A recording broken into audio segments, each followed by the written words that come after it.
Greetings, friends. As I'm speaking in the fellowship hall, the snow is coming down in flurries. We hope that you are staying safe, that you're hopping in the sled, and that you're enjoying this time with family.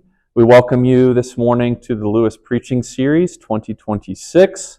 We have much gratitude in our hearts for Reverend Amos Disasa, who has braved the weather and come to us all the way from Dallas, Texas, and we're praying that he'll be able to get on a flight on Sunday and be able to get home. So we're so glad to have him with us, and I'd like to introduce him and introduce you to the series for this year. Before I introduce Amos, I do want to make sure to name and thank those folks who have put this series together. I want to thank Sarah Cook, Leanna Hoskins, Judy Mabe, Andrea Bullock, Leslie Dry, and Renee Bradshaw. This series is so named the Lewis Preaching Series because it walks in the footsteps of a great pastor and preacher, Dr. Bob Lewis. Early on in our days at First Pres, Laura and I knew that our sermons hadn't fallen on deaf ears when you folks would say, "Bob really liked your sermon." And since those early ones weren't always easy or maybe good, I realized quickly that Bob was just paving the way for us to do well. So Bob, thank you for your faithful ministry at First Presbyterian, for those coffees and breakfasts with me and Laura in our early days. I also want to take a moment to honor another person. This year's Lewis Preaching Series is happening in honor of Bob Cook, father, grandfather, husband, brother in Christ, who now sees Jesus face to face.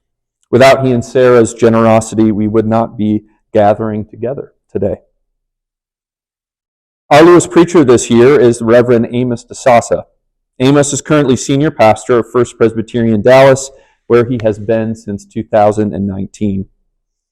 Amos's family immigrated to the United States from Ethiopia when he was a small boy. Before he pastored in Dallas, he co-pastored a creative church in Columbia, South Carolina called Downtown Church, a church which he helped to start and launch. He and his wife Sarah met at Presbyterian College and have 2 children. When asked about what he loves about ministry, Amos responded saying that he embraces the challenge of ministry and is excited by the challenge of taking ancient texts and making them alive for contemporary people. So friends, it is with a warm heart that I welcome Amos Disasa.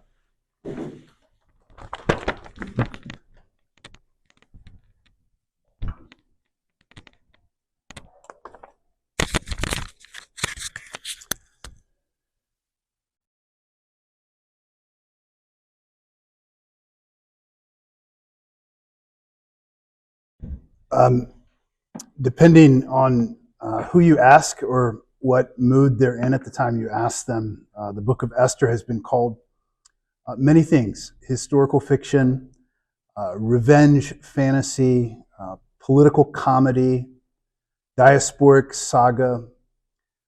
Esther manages to be horrifying and hopeful and also humorous all at the same time.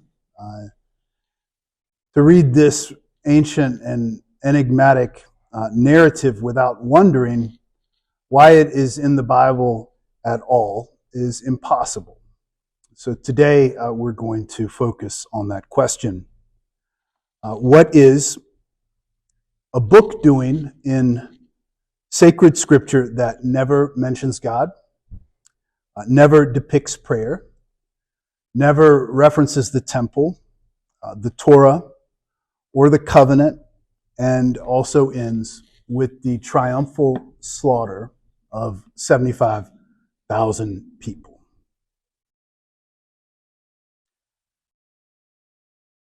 This story begins with the church's unease with Esther. Esther has never been, or only recently has been, received with warm arms or with an open embrace. Open arms and warm embrace is what I meant to say there. So the story of the church's unease with Esther really begins with the fact that it is perhaps should not have made it into the canon in the first place. There's reasons why we should be suspicious about its entry there. There were 980 scrolls that were discovered in caves by the Dead Sea between 1947 and 1956. the largest, most significant biblical archaeological discovery of really all time. There were fragments of every single book of the Hebrew Bible there, amongst those 980 manuscripts, but all were found there except for one, and that's the book of Esther. So we don't know who stockpiled those scrolls. Whoever they are, they did not think Esther was worth preserving, which is notable because their judgment is not isolated. Esther was also the last book that was officially added to the Hebrew canon by the Great Assembly. The rabbis had been debating Esther's place in the canon for a long time. The Talmud records debates about Esther being defiled by the hands, which is the technical phrase for determining sacred status.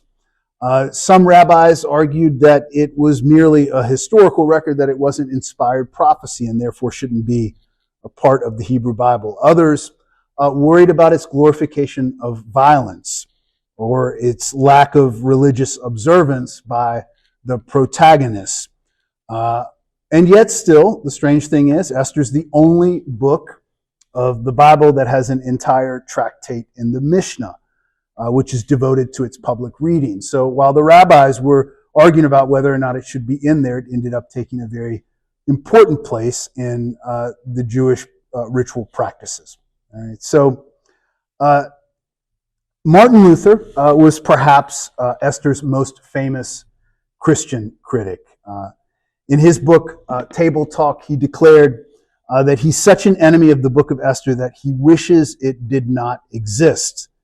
And he says, for it Judaizes too much, and it has in it a great deal of heathenish naughtiness. In his book, The Bondage of Will, he called it less worthy of being held canonical than Judith, Susanna, or Second Maccabees, which are all books that Protestants classify as apocryphal. So Luther's objection was theological. He asked the questions that we might ask as we read it. Where is God? Where is the gospel? Where is grace? Luther, of course, his voice was influential, but he wasn't the only one. There is a distinct Christian problem with Esther. Esther is never quoted in the New Testament. It is the first extant Christian commentary that was written on Esther was not published until the 9th century, so 800 years after the church's formation. No one was paying attention to it. The Greek Septuagint, the Greek version of the Hebrew Bible, the Greek Septuagint version of Esther, includes 6 major additions that insert God's name, prayers, dreams. They change the original manuscript as if the later translators felt like they needed to fix the book because it was too secular. People have been having problems with Esther for a long time. And then you've got us Western Christians. For much of Christian history, Western Christians have been unable to read ourselves into the story of exiles that are living in diaspora because we see ourselves, and really can only see ourselves as the Persians, the dominant power, and that makes Esther uncomfortable for us. So there are many reasons to avoid Esther. So the question is still, why is it here? What does this strange book offer that the rabbis, despite all of their debates, ultimately decided to canonize, and that the Jews now read aloud at Purim, and they've been doing that for over 2 millennia. Why is it important? Why does it matter? To answer that question, we need to go back and look at Esther a little closer. I want to tell you about the narrative world of Esther, give you a quick introduction to its literary genre, its historical context, and we'll begin with the historical context. The story of Esther is set during the reign of Ahasuerus. Ahasuerus is the name of the king in Esther. It's probably analogous to King Xerxes I, who ruled in Persia from 486 to 465 BCE. The Persian Empire was vast. It stretched from India all the way to Ethiopia. There were 127 provinces. It was the largest empire that the world had ever seen. And we have evidence for this not just in the book of Esther in the Hebrew Bible, but in other sources, extra canonical sources as well. Susa is an important geographic point in the book. Susa was the winter capital of Persia. It was also the center of administrative power. That is where the book of Esther begins. The Jewish community that was living in Persia, they were likely descendants of those Jews that were exiled from Jerusalem by King Nebuchadnezzar in 586 BCE. So we can guess that they had been in exile for some time, perhaps for roughly a century when this story takes place. So we've got Jewish people living in Persia, away from Jerusalem, and that's the narrative and setting. The literary genre is also important to understand. Let me go back one. The literary genre of this book, it's important to understand the book. To interpret it, you have to know what genre the author, the narrator, is writing in. The problem is that we've come to no conclusions about Esther. Scholars debate whether Esther is historical chronicle. Is it a court tale? Is it a novella? Is it diaspora fiction? There's evidence for any of these genres in Esther, so it's very hard to pin that down. There are a lot of exaggerated numbers in Esther. So you get 180-day banquet, 10,000 talents of silver, 75,000 people dead. Those numbers are most certainly exaggerated on purpose. They suggest to us some satirical intent, like the author may be making fun of or satirizing the Persian Empire and the Persian administration. So in Esther, the tone of the book oscillates. It goes from farce and terror, often in the same exact scene. So comedy and horror are set right beside each other. There are other places in the Hebrew Bible where we see this happening. The Joseph narrative, for one. You've got court intrigue, hidden identity, reversals of fortune there. The story of Daniel, you've got diaspora survival, foreign court there. But those at least have some explicit theological framework or point that they're trying to make. Esther leaves us with no mention of God. So you get the literary genre, historical context. Now let me introduce you to some of the characters. The first character, and probably the most important, if you don't understand the king and you can't laugh at him, Esther will not be an enjoyable read. So the king of Persia, King Ahasuerus, he is characterized as a buffoon, a libertine, a man who measures his worth by the duration of his parties. The king is easily manipulated by other characters. It seems as if he is constitutionally incapable of forming an original thought. His rage is easily kindled, and then it's easily soothed by women, sometimes by wine, usually by whoever speaks to him last. He governs the kingdom by impulse, and then he goes and outsources or delegates the consequences of his actions. So you've got the king. The king is married initially to Vashti, the queen. Vashti is the queen who, in Esther chapter 1, refuses to dance when the king calls her in. She says no, and the interesting thing about Esther is her no is never explained. We never hear from Vashti. No explanation seems needed. She disappears from the narrative after chapter 1, but her refusal in that moment creates some space for the story to emerge. So, you could say Vashti was a circumstantial character, somebody who just moved the story along. But if you listen to the sermon, we're going to try to find some deeper, more substantial meaning in her witness. After Vashti is banished by one of the king's orders, the king sets up this process by which he's going to select a new king, a new queen. Esther will be her name. She is an orphan that is raised by her cousin Mordecai. She is Jewish. Her Hebrew name, Hadassah, means myrtle. Her Persian name, Esther, might come from the name Ishtar, which was a Babylonian goddess, or it might come from the Persian word for star. I mention all that to you just to say it's really difficult to find out or to discover the meaning behind each one of these symbols. So there's not a lot of symbolic meaning to derive from Esther.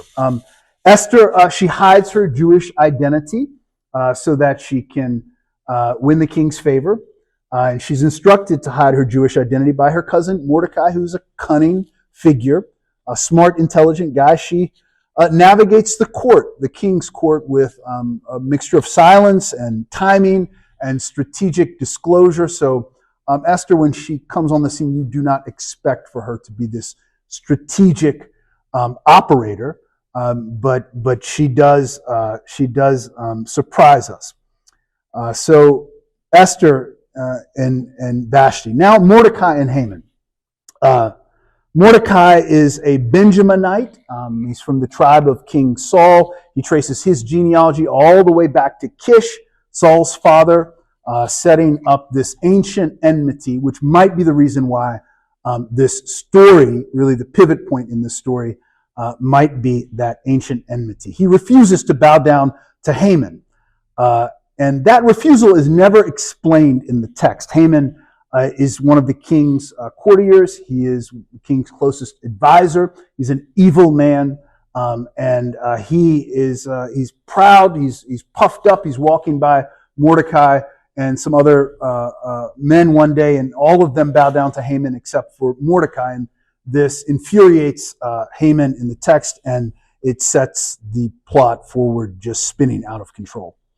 You might say that that Haman and Mordecai were set up to hate each other because if you go back to 1 Samuel, I believe, you'll notice that the people, the Benjaminites and Haman's people, the Amalekites, have had this ancient, long-running feud. They hate each other, and you can find evidence for that in Scripture. So Haman is the architect of ethnic cleansing in this book. He is building his case in a very cunning, exploitative way, and we'll get to that in just a second. Or actually, we'll get to that at our third session when we talk about Esther in America. But just know that Haman and Mordecai are set against each other. Haman hates all Jews. And he's got this personal grudge against Mordecai, and it scales itself into an attempt to erase all the Jews from Persia.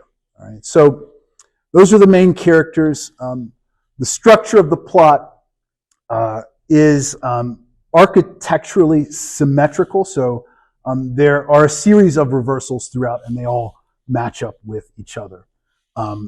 So the first half of the book, you've got Vashti, who is deposed. Haman gets promoted by the king. Haman convinces the king to mark all the Jews for death. There is this day of destruction that's noted, marked, when that genocide will take place. And Mordecai is in sackcloth's mourning because of what is to happen. And then for each one of those moments, you've got a reversal, an asymmetrical or an opposing event. So in the second half of the book, Esther gets elevated, Haman gets hanged, the Jews defend themselves, there's a day of celebration instead of a day of destruction, and Mordecai ends up in royal robes. So the pivot point to all this is chapter 6. The king has this night of insomnia, and so he gets up and he decides he's going to actually do something a king would do, which is going to go and read the royal chronicles, the minutes of the Persian Empire. And there he will discover that months earlier, Mordecai, the person who Haman hates, Mordecai actually saved the king's life by alerting the king's court to an assassination plot. Nobody ever told the king this. Haman kept it from him so that Haman could keep his position and not have Mordecai elevated. So what ends up happening is the king finds out that Haman did not tell him about the plot. And so this reward that was intended for Haman goes to Mordecai him instead. Right? So the reversal happens at that moment. The key thing here that you've got to understand is the reversals are never presented as miracles. They are narrated to us as coincidences, as accidents, as the result of human cunning. The narrator refuses to name what or who is behind each of these coincidences. So there is a capriciousness to the whole story. You can imagine, of course, all of this absence of explanation leads to some significant theological tension in the book of Esther. Not just for Jewish people who read it, but also for us, descendants of Jews, us Christians. So the first point of theological tension is the fact that God is never mentioned. And not only is God not mentioned, but it seems that God is hiding, or God is actually intentionally hidden in the plot. So God is never named in the Hebrew text of Esther. Not a single prayer is recorded. There's no mention of Jerusalem. There are no visions. There's no prophetic oracles. There's no divine intervention. There is an absence of religious rituals. It's very odd for Jewish people to not do Jewish things. And yet, still, there is this part of the story that assumes some providence. This is Mordecai's famous question to Esther in chapter 4. Mordecai, when he's attempting to talk Esther into taking a more significant, pivotal role in reversing the fortune of the Jews, the affliction that has been put upon them by this genocidal decree that Haman has talked the king into. Mordecai is encouraging her to do something to undo it. He says to her, "Who knows, perhaps you have come to royal dignity for just such a time as this." So the line implies some kind of purpose without naming its source. And recently, I've noticed myself that Christians, especially here in America, have been co-opting, appropriating that line. Perhaps you've come to royal dignity for just such a time as this in a variety of ways. They've claimed that part of that verse. But what nobody ever claims is the "who knows" part. That's never put onto coffee mugs or T-shirts or little Instagram snapshot box things that people send around. Who knows is not a very encouraging question. So the focus is usually on the providential language of destiny, which is the second half. Perhaps you've come to royal dignity for just such a time as this, and people usually leave out the "who knows" part. This doesn't mean that we're not talking about atheism here. It's really hiddenness. The reader is invited to see God in the gaps, in the coincidences, in the timing. So the question we have to ask ourselves, can a story be sacred scripture if God is hidden? Or if God is hiding God's self? Is the silence itself a kind of testimony to us? What does this say about this God we worship? Do we know this God as well as we think we do? So that's one of the theological tensions. The second one is the real impurity of the heroes. Esther is Jewish, but she marries a pagan king, which is a violation of the Torah law. Esther participates in the Persian court. She eats at the king's table. She hides her identity.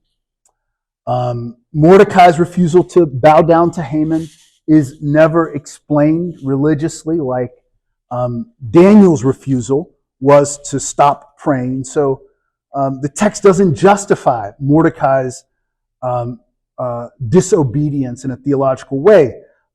Mordecai might have just been as proud as Haman was. That might be the case. So the Jewish community in this story it never fasts for repentance. It only fasts for their survival. So that is as close as they come to a religious ritual, is actually Esther calling on people to fast for their survival.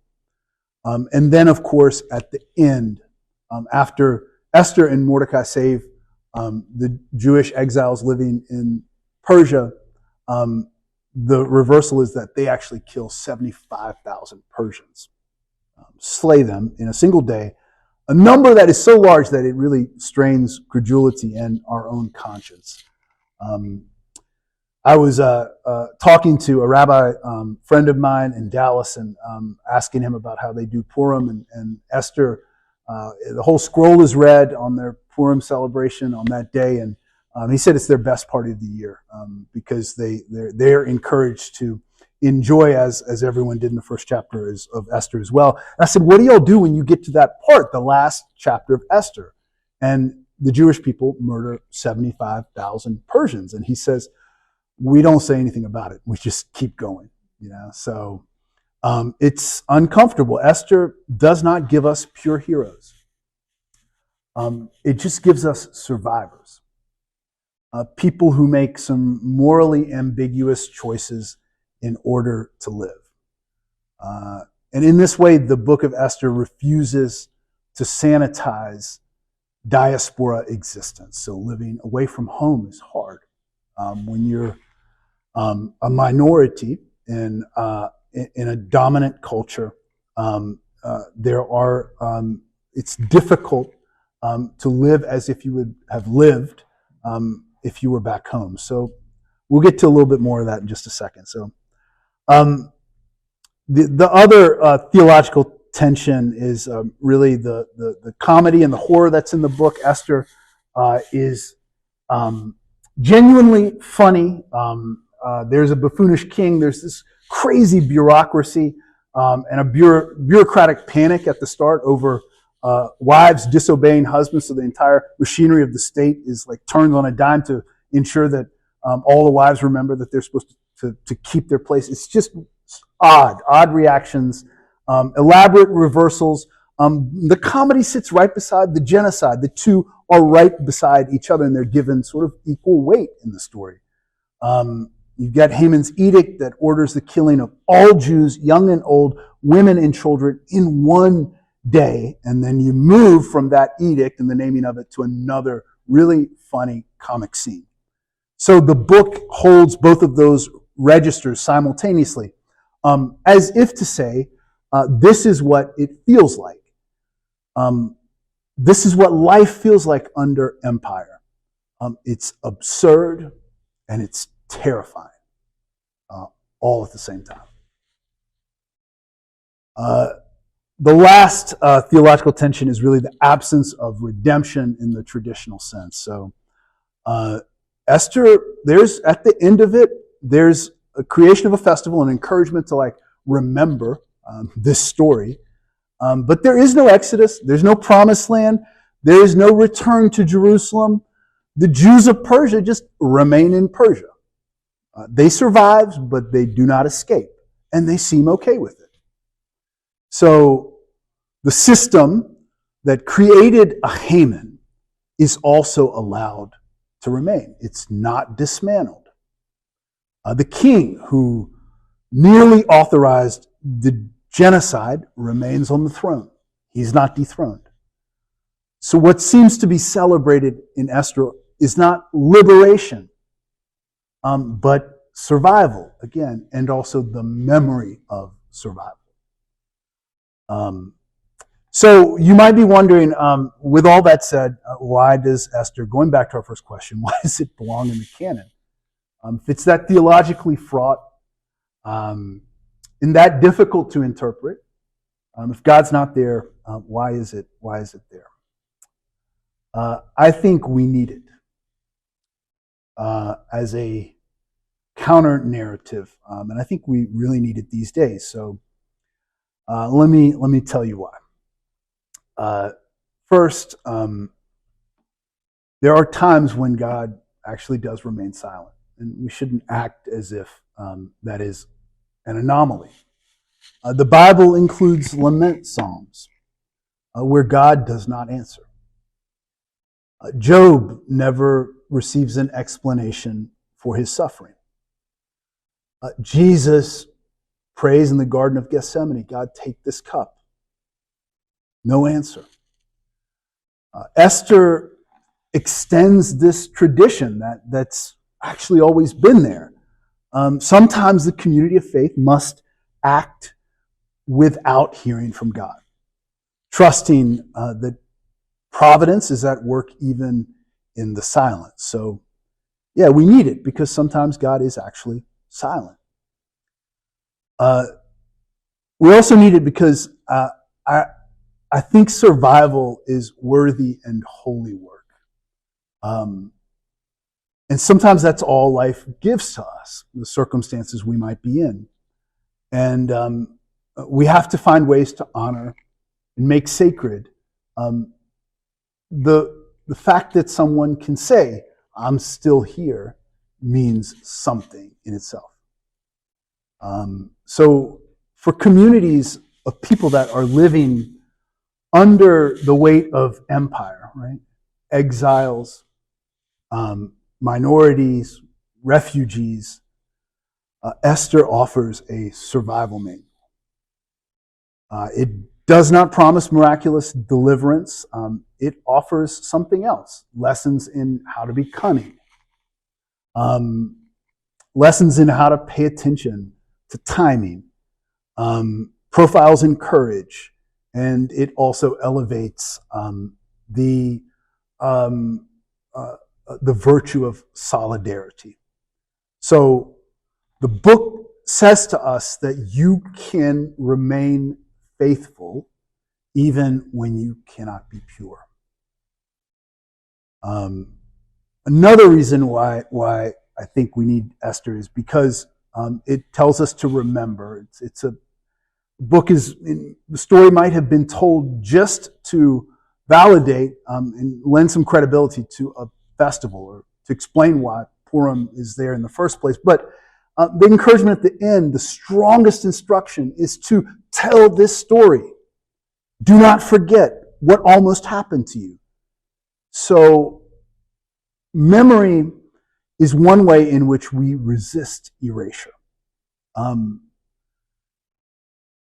In chapter 9, verse 28, it says, these days should be remembered and kept throughout every generation, in every family, province, and city.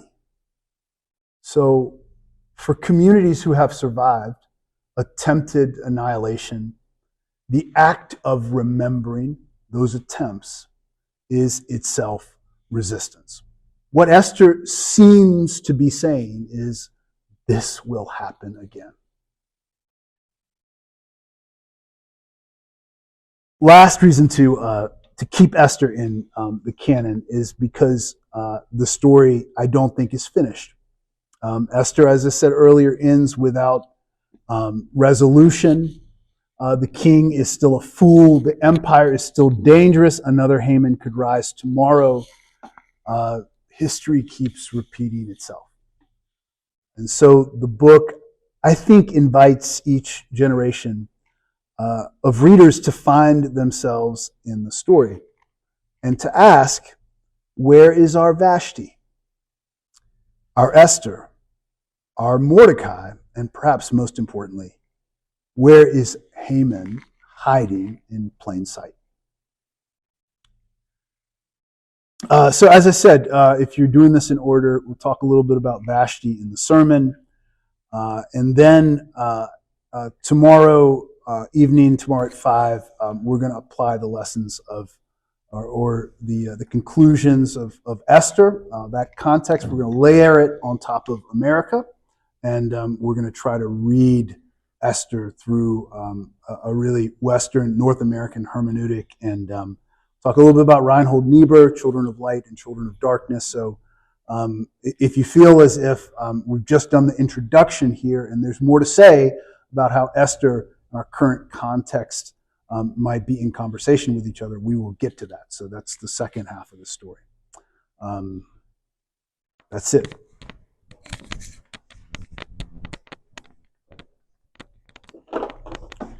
virtual applause from everybody. Thank you so much. Well, in lieu of not having you here to ask questions, I'm just going to ask a couple questions, a little Q&A. And remember, 11 o'clock worship will be posted at 11 o'clock, so you'll be able to worship with us then.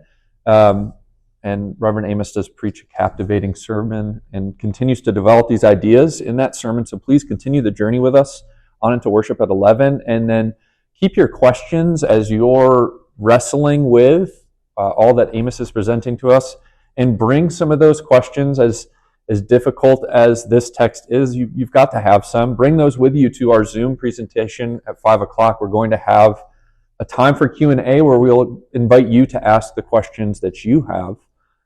So just a couple questions for you, Amos. First, since the Bible is full of these unsavory, challenging texts that when we read them, we may feel like Martin Luther and say, I don't really think this should be in here.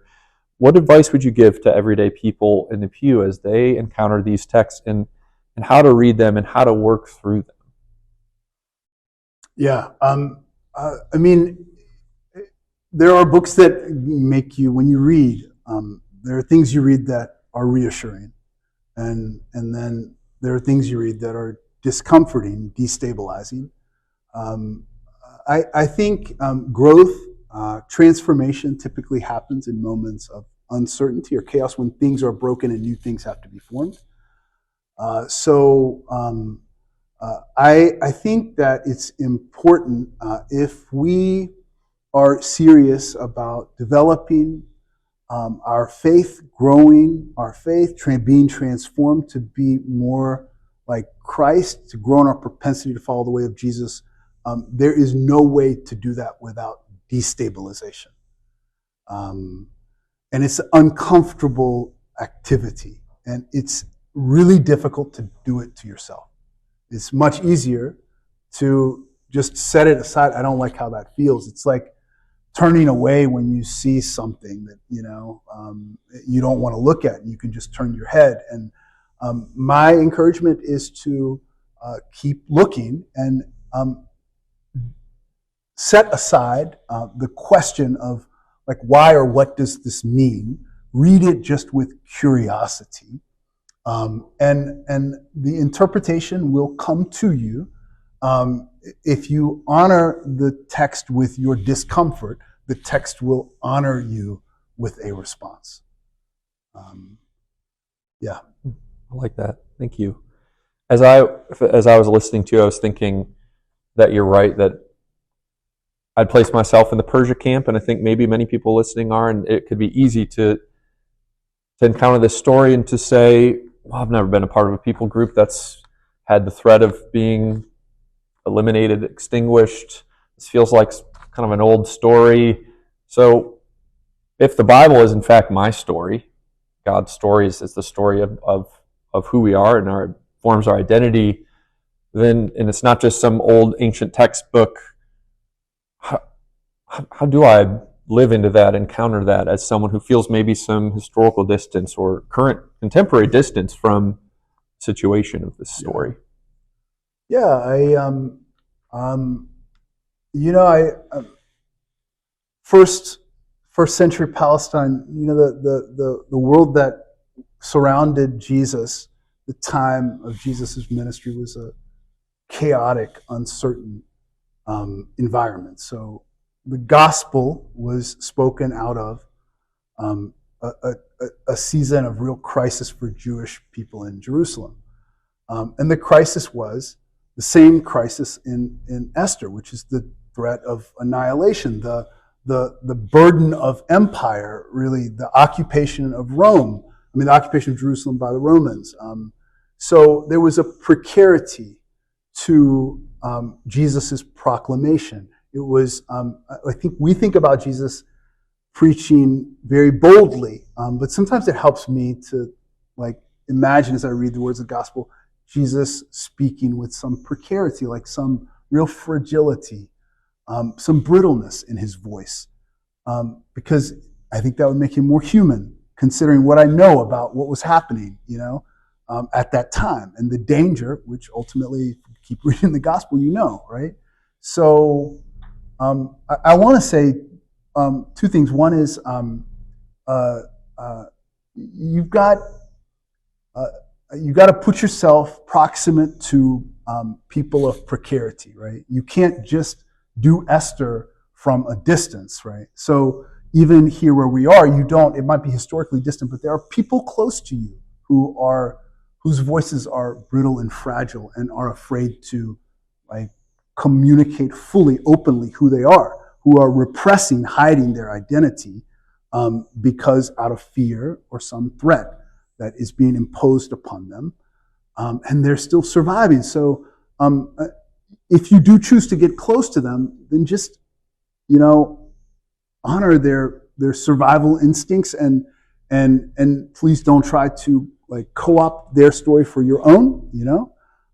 But you have to hear the brittleness in their voice, the fragility in their voice, and also the strength, the resonant strength that sits right beside it. So draw close to those people is what I would say. If you want to get close to Esther, draw close to them in real life. And the last thing I'll say is there is a limit. I say this in the sermon, I said it here. It's very hard for us. We don't understand diaspora living, we don't understand being exiles, and having, well, we may in some ways we might be beginning to understand what it looks like for the entire machinery and power of the state to be thrust upon you, right? And for you to just be looking over your shoulder, wondering, because of something I said that identified myself in a certain way as other than the dominant power, we've always just been incapable of understanding that, of really grasping that. But now these days, it's much more real, much more possible to feel as if you are living in another place, a place you do not recognize. Right? And even to say that out loud is a dangerous thing. So, there is a limit to how close you can get, but go as far as you possibly can. My last question, I spoke with you before this about our church being in a sermon series called God's Hope for Tomorrow. And so we've been thinking about, preaching about, reading about, wondering about hope. And in a text, as you said, that God is hidden, prayers feel hard to come by, or survival is one of its lessons. Where, as you read it, just as a person, as a Christian, where do you find hope, see hope, cling to hope in the story of Esther? Man, there is the absence of God. To me, that is where the absence of God, the absence of answers, the absence of response, the absence of a quick rescue, right? I think for me, hope is, you don't know. Hope is nice. You don't get to the real thing until there is nothing actually to hope for. That is when there is a complete and total, as what Simone Weil, the French mystic, Jewish theologian and philosopher would tell you, is the void. Until there is a void, there is no space. It has to be a complete void, an emptiness. Then grace always moves into a void. So if if you're just hoping for a solution, you think you know what that solution would be, and you're hoping for that, that's not hope. Okay?